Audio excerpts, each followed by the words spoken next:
The cell cycle is a series of events in a cell's life. Most cells in an organism must go through the cell cycle in order for the organism to grow, develop, repair or replace damaged cells, or even reproduce. The cell cycle is made up of two stages or phases, interphase and the mitotic phase.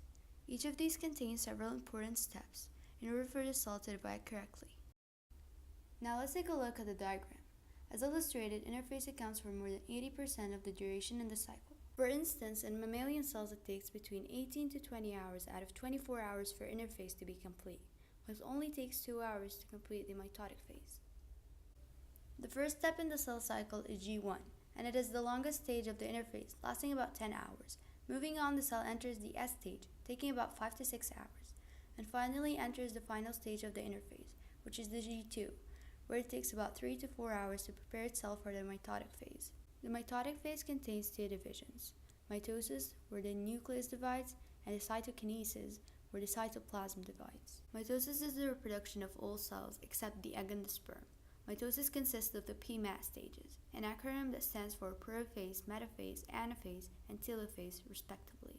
The cell then carries on to complete its final stage, cytokinesis, where the two identical daughter cells are resulted. When the cell is at resting phase or is not dividing, we call that G0. Now let's have a look at the cell before division. At the beginning of the interphase, the nucleus contains DNA in chromatin form, or the uncondensed form of DNA.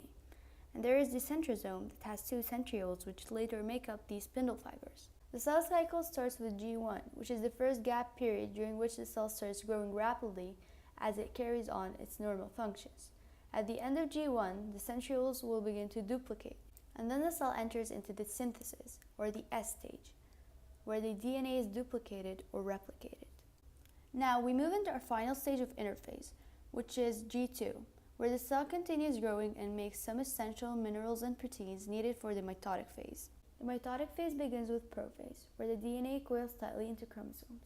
The chromosomes are now made up of two sister chromatids, joined by the centromere.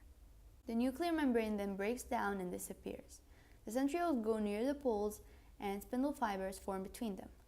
The cell then approaches metaphase, where the spindle fibers attach to the centromeres, and the chromosomes line up at the equator of the cell.